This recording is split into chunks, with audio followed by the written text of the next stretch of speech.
ada kematian, ada yang uzur. Begitulah keadaan kehidupan lumrah dan sunnatullah kepada manusia. Cumanya bila Allah Subhanahu wa taala beri peringatan kepada kita, peringatan yang menyebabkan sentiasa kita fikir panjang, iaitu bagaimana Allah menyatakan yang kita fahami dengan jelas, wal 'asr innal insana lafi khusur. Demi masa sesungguhnya manusia itu berada dalam kerugian. Satu perkataan yang kalau kita tengok, kita akan faham walaupun kita keberuntungan sekalipun, tapi kadang-kadang kita masih lagi rugi. Kita rasa okey, tapi sebenarnya masih lagi rugi. Itu nak gambarkan kepada kita bahawa sebenarnya peluang untuk ketika mana kita berada dan singgah di muka bumi ini, maka disitulah tempat untuk kita menjadikan dunia dan akhirat kita. Dunia ini tuan-tuan, tak kala kita berada di dalamnya, sentiasa kita dihiburkan dan diliburkan dengan perkara yang menyebabkan kita terasyik, kita terlalai. Akhirnya kita bertemu dengan Allah Subhanahu wa taala dalam keadaan yang amat sedikit apa yang boleh kita bawa. Yang inilah yang menyebabkan kadang-kadang apabila kita melihat langkahan dan tindakan-tindakan kita di muka bumi ini, kadang-kadang tidak memberi pahala kepada kita. Membaca sirah Nabi sallallahu alaihi wasallam, kita akan dapati Nabi mengajak kita. Pertama, jalan untuk kita dapat pahala. Kedua, jalan kalau boleh pahala tu pula biar banyak. Dan kalau boleh Nabi juga nak ajar kepada kita, kalau boleh biarlah perkara tersebut mungkin kita buat sikit tapi pahala kita besar. Dan kadang-kadang dia nak ajar kepada kita tak semestinya banyak tapi berterusan. Ini semua dalam himpunan-himpunan hadis yang menunjukkan ke arah itu. Artinya dalam hidup kita ini, seboleh-bolehnya jangan kita biarkan masa berlalu sehingga kita dituakan oleh keadaan. Akhirnya kita tak ada apa-apa. Sayang 1000 kali sayang. Jadi bila Allah sebut wal asr, demi masa, perkataan asr ini mustaqnya cukup luas. Sebahagian ulama ahli bahasa kata salah satu daripada makna asr itu daripada asir. Asir ni kalau kita pergi Mekah, kita akan tengok orang jual jus buah-buahan, perahan. Cuma kalau kita di Malaysia, kita cuba tengok musim Ramadan, selalu kita minum air tebu. Air tebu ni tuan-tuan, ghalibnya bila kita temu, kita akan tengok dengan mesin tebu.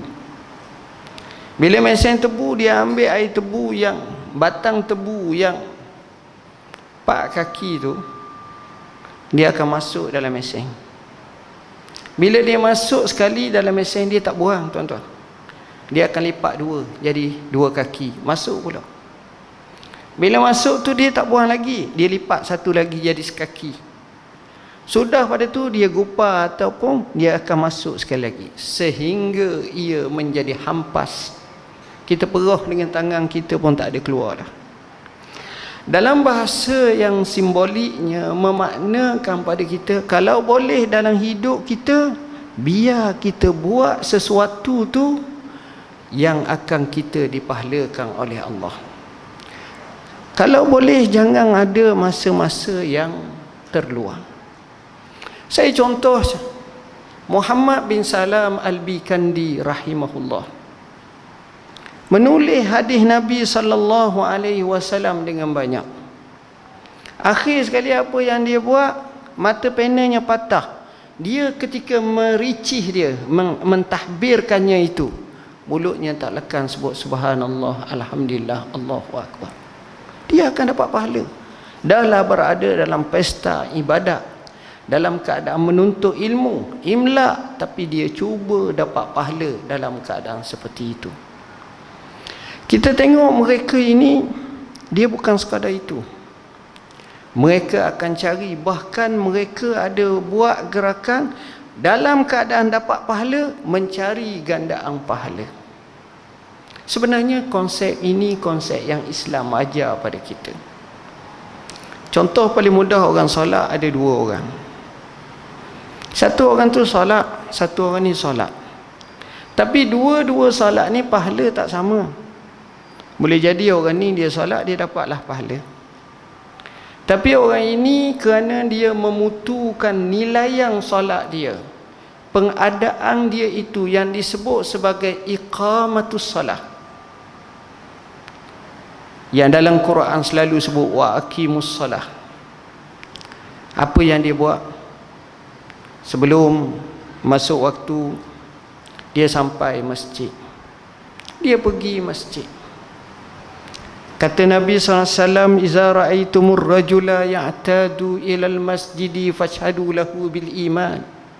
Kalau kamu tengok seorang tu selalu beradat datang ke masjid, yakin dan percayalah bahawa orang itu ada iman. Hati dia pun niat nak ke masjid. Yang mana Rasulullah SAW menyebut rajulun qalbuhu mu'allakum bil masajid, hadis 7 golongan masuk syurga. Hati yang selalu bergantung pada masjid, dapat lagi.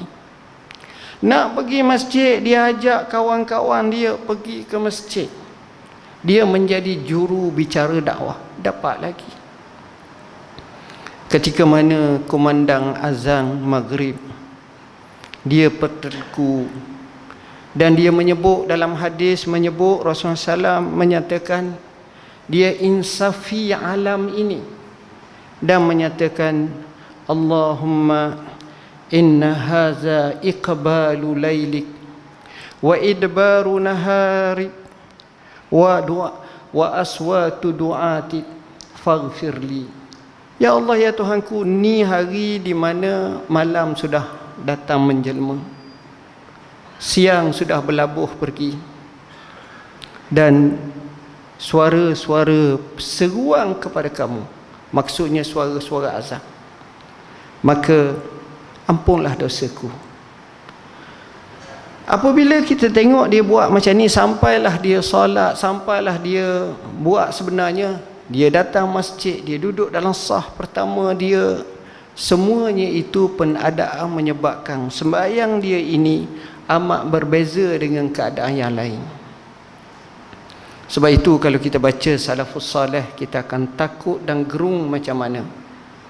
Seorang salafus salih kata, kalau kamu tak nampak aku di masjid, maka kamu carilah aku di kubur. Kerana dia rindu, dia cinta, dia sayang kat masjid.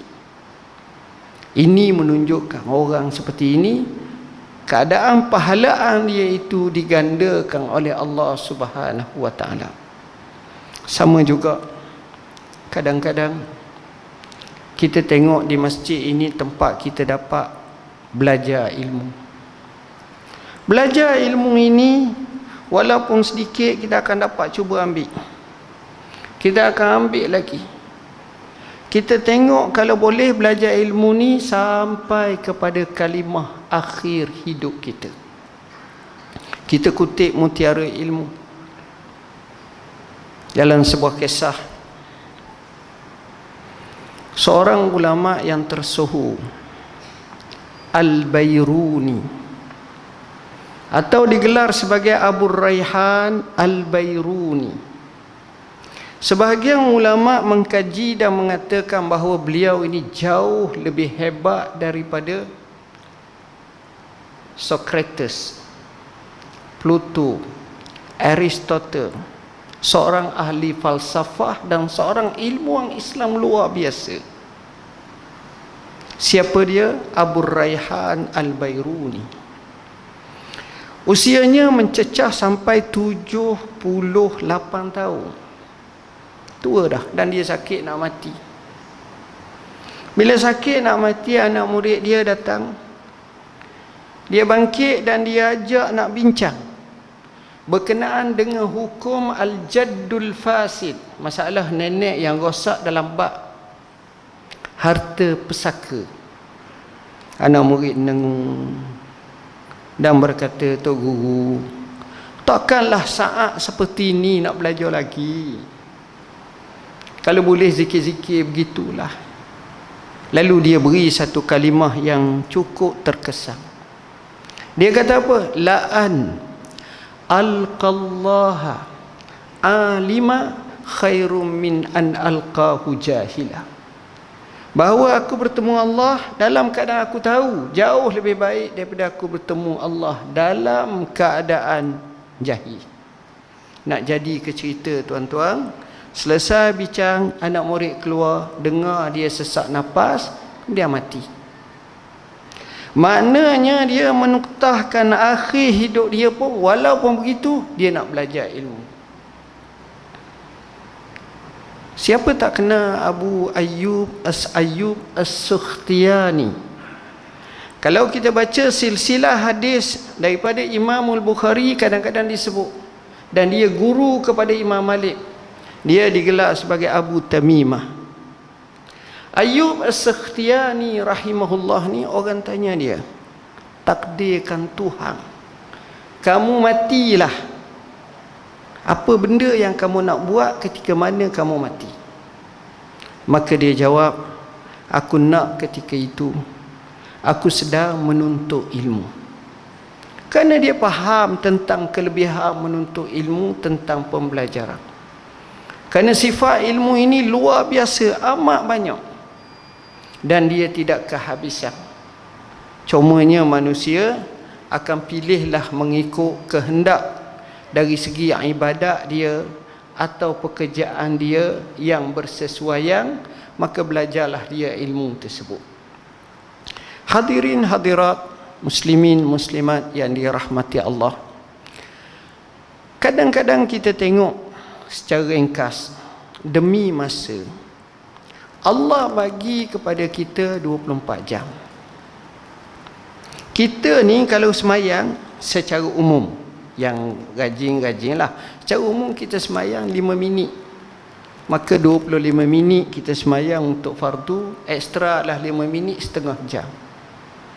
Allah bagi kita 24 jam, tapi kita guna hanya setengah jam, bermakna 1/48. Apa yang berlaku?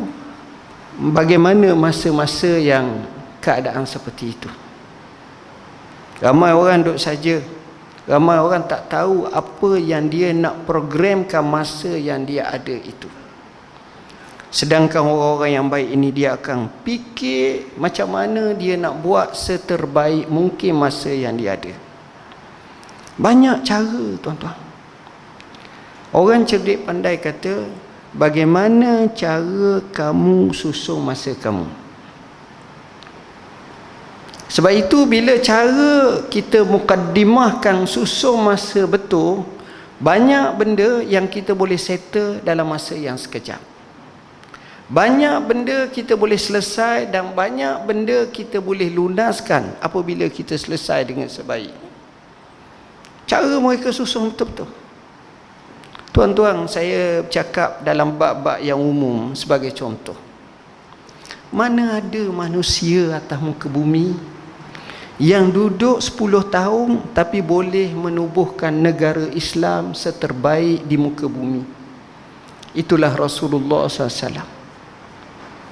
Orang kita bercakap 2 kali pilihan raya tak ada benda pun, dia kata tak boleh nak buat apa. Tapi Nabi, dia boleh menggagaskan Rom hampir rebeh sayapnya, sampai kerajaan Rom bila dikejar, ditawang oleh panglima-panglima Islam, keluar daripada Syria dan berkata, salamun alaiki ya Suriah, salamun la liqa'a ba'dah. Selamat tinggal, tak mampu. Herakla terpaksa keluar. Parsi tumbang ribuan tahun. Ini Rasulullah SAW. Kenapa?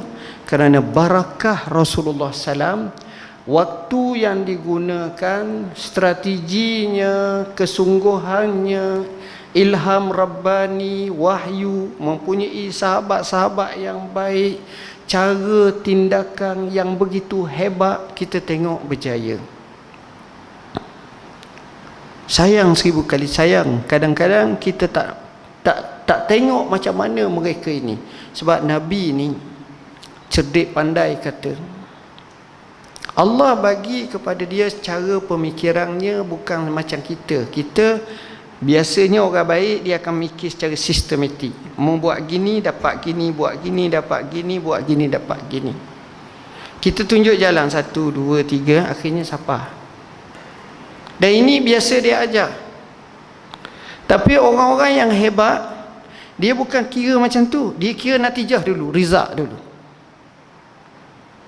Caranya itu kebijaksanaan yang datang untuk mengolah kejayaan. Contoh, bila Nabi SAW nak hijrah ke kota Madinah, macam mana Surakah bin Malik al-Ju'shum? Ada kata Nabi bersabda kepadanya, "Nak tak pakaian singgah sana ataupun mahkota kerajaan Parsi atau gelang kerajaan Parsi diberi kepada kamu?" Kalau kita fikir logik, kenapa Nabi cakap macam tu? Sedangkan dia pun tak tahu hala lagi duduk Madinah macam mana. Suasana pun tak nampak. Tapi dia punya cara pemikiran. Rubai ibn Amir, dari segi senarai yang sahabat bukanlah orang yang kaya, bertemu dengan Rustam dengan pakaian yang compang-camping, bawa keldai kontok, bawa tombak lusuh, cakap dengan Rustam. Rustam kata, kalau kamu nak makan, nak minum apa-apa, kita boleh hantar berapa puluh ekor unta dengan syarat makanan. Pakaian pun kami boleh hantar. Apa yang kamu nak?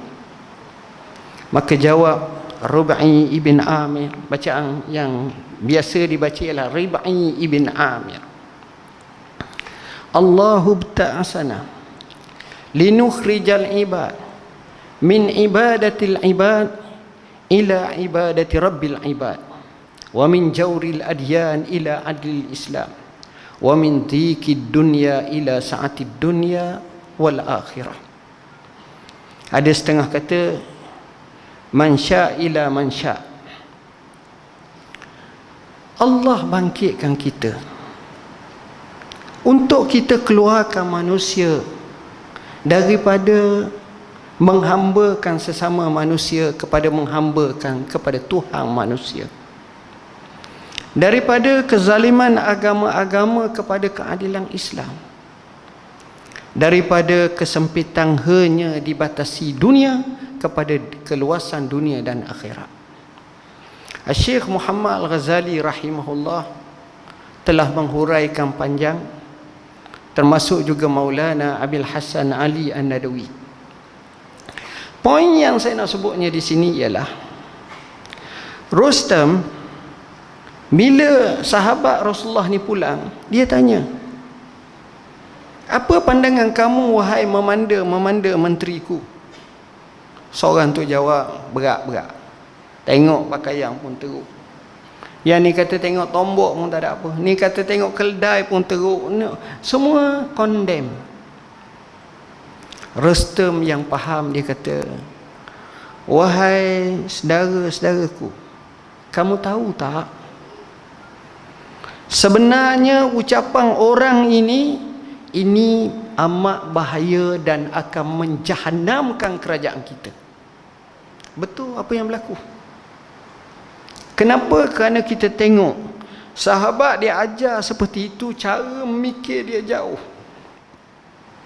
Kita boleh baca sejarah kalam-kalam sahabat yang terkesan dengan wahyu ilahi dan juga sirah nabawi, kehidupan Nabi.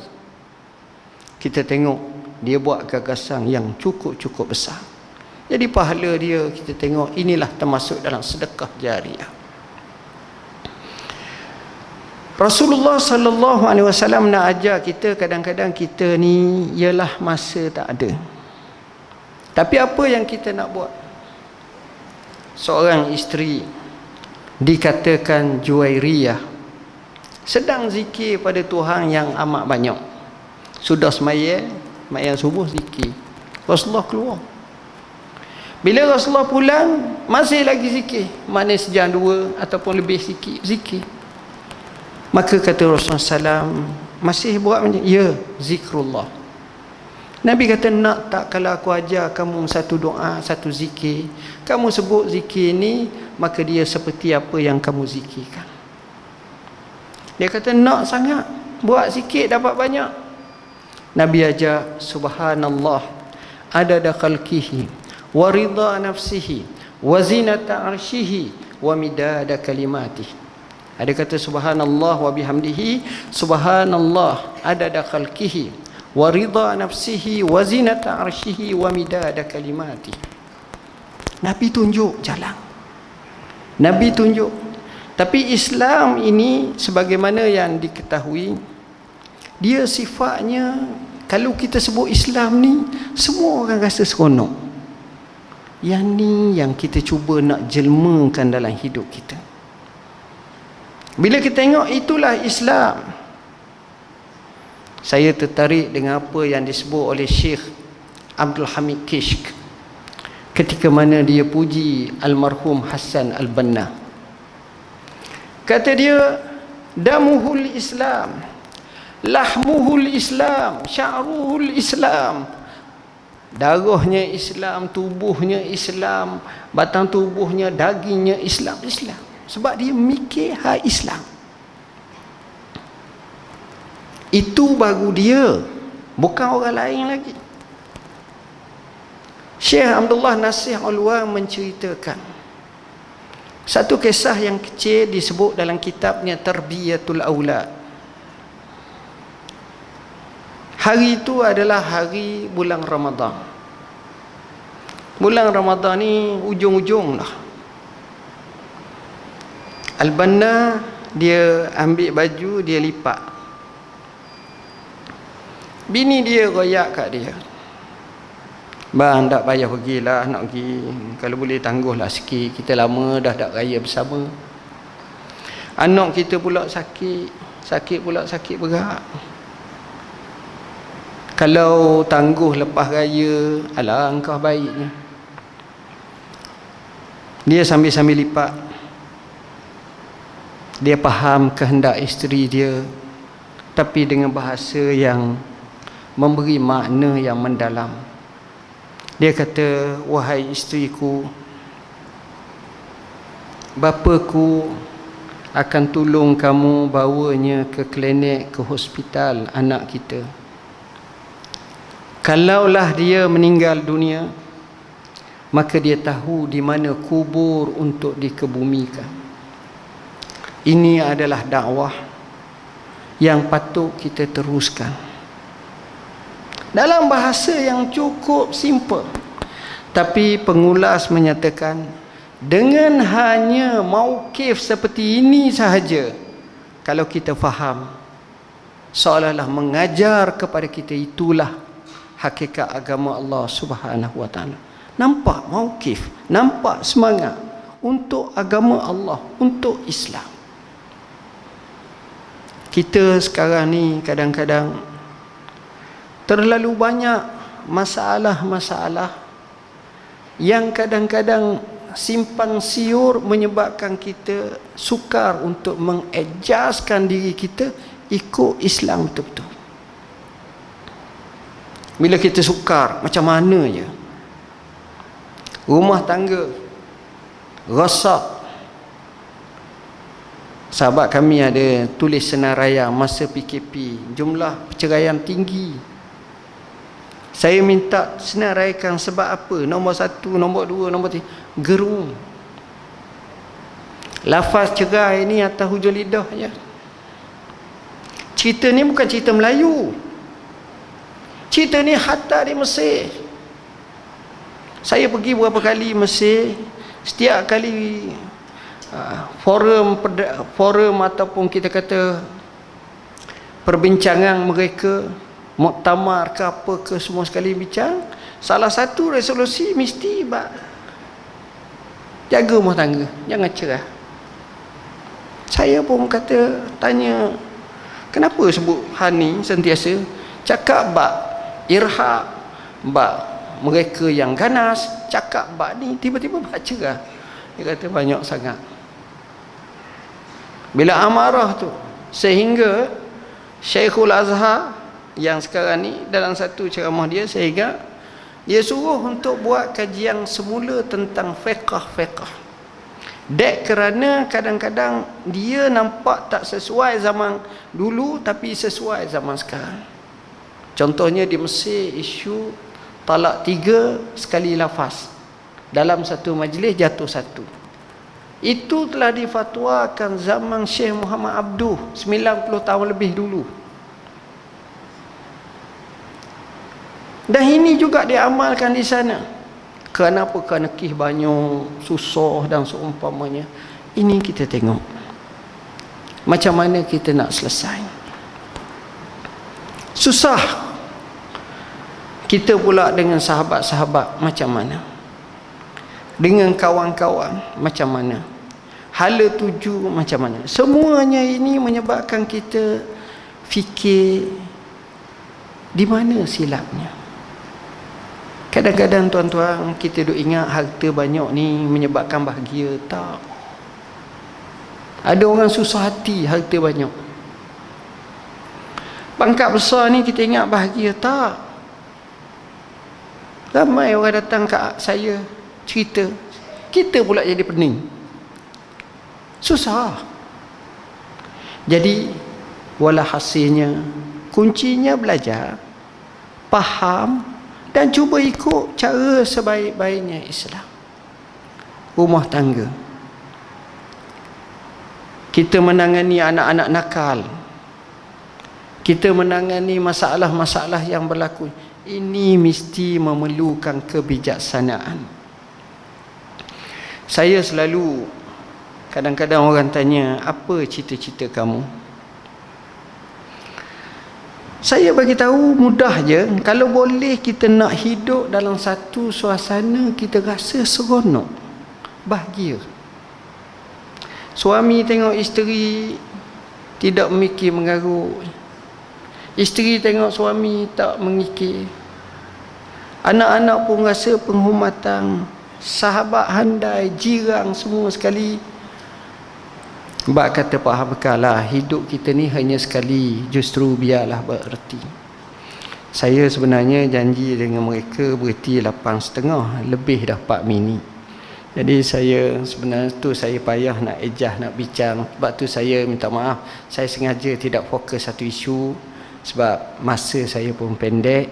Tapi yang paling penting saya boleh rumuskan apa yang saya katakan. Bila Allah sebut wal asr innal insana lafi khusur, biasanya antara mustasna dengan mustasna minhu ataupun pengecualian tu lebih sikit daripada hak yang dikecualikan.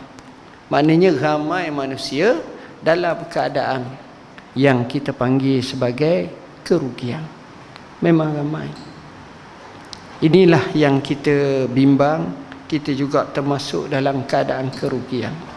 Kita tak nak kita rugi, tapi kita nak kita untung. Kita nak 4 syarat yang diberikan selepas daripada itu, illal ladzina amanu wa amilus salihat wa tawasau bil haqqi wa tawasau bis sabr, menjadi milik kita. Insya-Allah. Kenapa tiba-tiba Imam Syafi'i baca, tengok, teliti, tekung surah ini, akhirnya keluar daripada mulut dia satu kalimah, kalaulah manusia Allah tidak turunkan surah kecuali surah ini, dan manusia faham, tadabbur, boleh beramal dengan surah Al-Asr ini, maka sudah memadai dalam melayari bahtera kehidupan mereka. Sekadar itu yang dapat saya sampaikan, dan saya mohon maaf bahasa yang saya guna kasar, tak sesuai dengan khalayak ashabul fadilah, tok-tok guru, orang-orang alim di sini. Dan saya banyak kekurangan, banyak kelemahan juga, saya mohon maaf apa-apa yang baik, yang benar, bolehlah kita jadikan panduan. Yang lemah, yang silap, maka buanglah kata-kata saya ini. Sekadar itu. Dan sebelum saya lancar selalu ke? Okey. Sekian, wassalamualaikum warahmatullahi wabarakatuh.